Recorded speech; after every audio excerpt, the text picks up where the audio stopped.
আমরা যারা একবারে কম্পিউটার নতুন ইউজার, তো আমরা কীভাবে কম্পিউটার সফটওয়্যার ইনস্টল করতে হয় তা ঠিকভাবে জানি না। তো ভিউয়ার্স, আপনি যদি আজকে ভিডিওটি সম্পূর্ণ দেখেন, আশা করি কম্পিউটার সফটওয়্যার নিয়ে আর কোনো সমস্যা থাকবে না।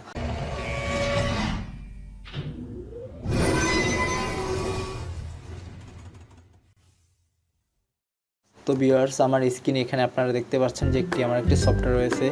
তো এটি আমি ইনস্টল করে দেখাবো আপনাদের। তো এই ফাইলগুলো আমরা দেখতে পাই, অর্থাৎ এই ফাইলটি কীভাবে ইনস্টল করতে হয় আমরা জানি না। এই ফাইলটির নাম হচ্ছে জিপ ফাইল। তো এটা কীভাবে ইনস্টল করতে হয় সেটি আমি এখন দেখাবো। তো আমি এটা আমার ডেস্কটপে এনে রাখছি, এখান থেকে আমি ইনস্টল করব। আপনারা আপনার কম্পিউটারে যদি ডাউনলোড করে থাকেন, তো সেক্ষেত্রে কিন্তু আপনারা ক্রোম বা যে কোনো জায়গা থেকে ডাউনলোড করলে এই যে ডাউনলোড অপশন, এখানে আপনার ফাইলটি জমা থাকবে। তো এখান থেকে যদি আপনি ফাইলটি কপি করে নিয়ে আপনার এখানে ডেস্কটপে রাখেন, এই ডেস্কটপ নামে অপশন এখানে রাখেন, তো এটা কিন্তু আমাদের হোম স্ক্রিনে চলে আসবে।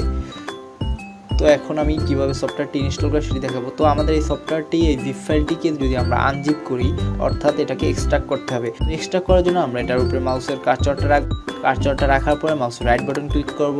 মাউসের রাইট বাটন ক্লিক করার পর এখানে যে এক্সট্রাক্ট ফাইল আছে এটির উপরে একটা ক্লিক করব। ওকে, এখানে আমাদের কিছুই করার দরকার নেই, এখান থেকে সোজা আমরা ওকেতে ক্লিক করব।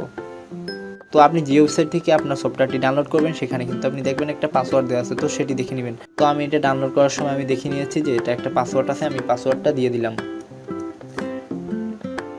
তারপরে ওকে দিব। ওকে, তো আমার ফাইলটি কিন্তু এক্সট্রাক্ট হচ্ছে।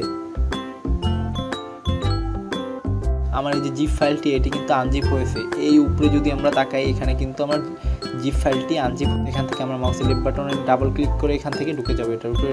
তো এটার ভিতর ঢুকলে কিন্তু দেখা যাবে যে দুটি ফাইল রয়েছে, এখানে একটিতে পাসওয়ার্ড রয়েছে, আমার যে ফাইলটির পাসওয়ার্ড ছিল সেটি। উপরে যে ফাইলটি রয়েছে এটি কিন্তু আমার সেটআপ ফাইল। তো এটির উপরে আমরা ডাবল ক্লিক করব। তো এখান থেকে আমার নিচে যে একটা ফাইল রয়েছে setup.exe, এটাই হচ্ছে আমার কাজ। তো এটা আমরা এখন সেটআপ করলেই হয়ে যাবে। setup.exe এর উপরে ডাবল ক্লিক, তো এরকম আমার একটি ইন্টারফেস আসবে। তো এখানে আমরা পারমিশন চাচ্ছে যে অ্যাপটি ইনস্টল হবে কিনা, এখান থেকে আমরা ইয়েস ক্লিক করব। এটা ইনস্টলের সময় আমরা অবশ্যই আমাদের নেট কানেকশনটা অফ করে রাখবো। এখানে আছে আমার ল্যাঙ্গুয়েজ ইংলিশ নর্থ আমেরিকা। এখান থেকে আমরা যদি এরকম অপশন থাকে আপনার, তো এখান থেকে আপনারা ওইটাই রাখতে পারেন, অথবা শুধু ইন্টারন্যাশনাল এটা দিতে পারেন। তো তারপর আমরা কি করব, কন্টিনিউতে ক্লিক করব। এখানে আপনার উপরে লেখাটি দেখতে পাচ্ছে যে ইনস্টলিং হচ্ছে, এখানে পার্সেন্টেজ দেখাচ্ছে, একটু সময় লাগতে পারে। তো এখানে কিন্তু আমার একটা মেসেজ চলে আসছে যে ইনস্টল কমপ্লিট। তো এখান থেকে আমরা ক্লোজে ক্লিক করব।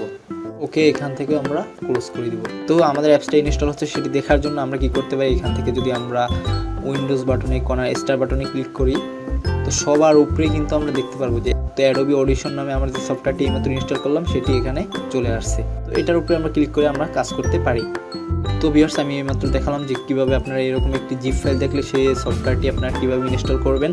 যদি আপনার সফটওয়্যারটি যদি জিপ ফাইল না হয়ে থাকে, তো সেক্ষেত্রে কিন্তু আপনি সফটওয়্যারটার উপরে ডিরেক্ট ডাবল ক্লিক করে আপনারা ইনস্টল করতে পারেন, স্টেপ বাই স্টেপ ইউজ করে সেটআপ করে নিতে পারেন। তো ভিউয়ার্স, আশা করি আপনাদের ভিডিওটি ভালো লাগছে। তো ভিডিওটি ভালো লাগলে লাইক দিতে ভুলবেন না, আর চ্যানেলটি যদি এখনও সাবস্ক্রাইব করা না থাকে তাহলে এখনই সাবস্ক্রাইব করে নেবেন, কারণ আমার চ্যানেলে প্রতিনিয়ত কম্পিউটার রিলেটেড এবং কম্পিউটার সায়েন্স বিষয়ে নতুন নতুন ভিডিও আপলোড করা হয়।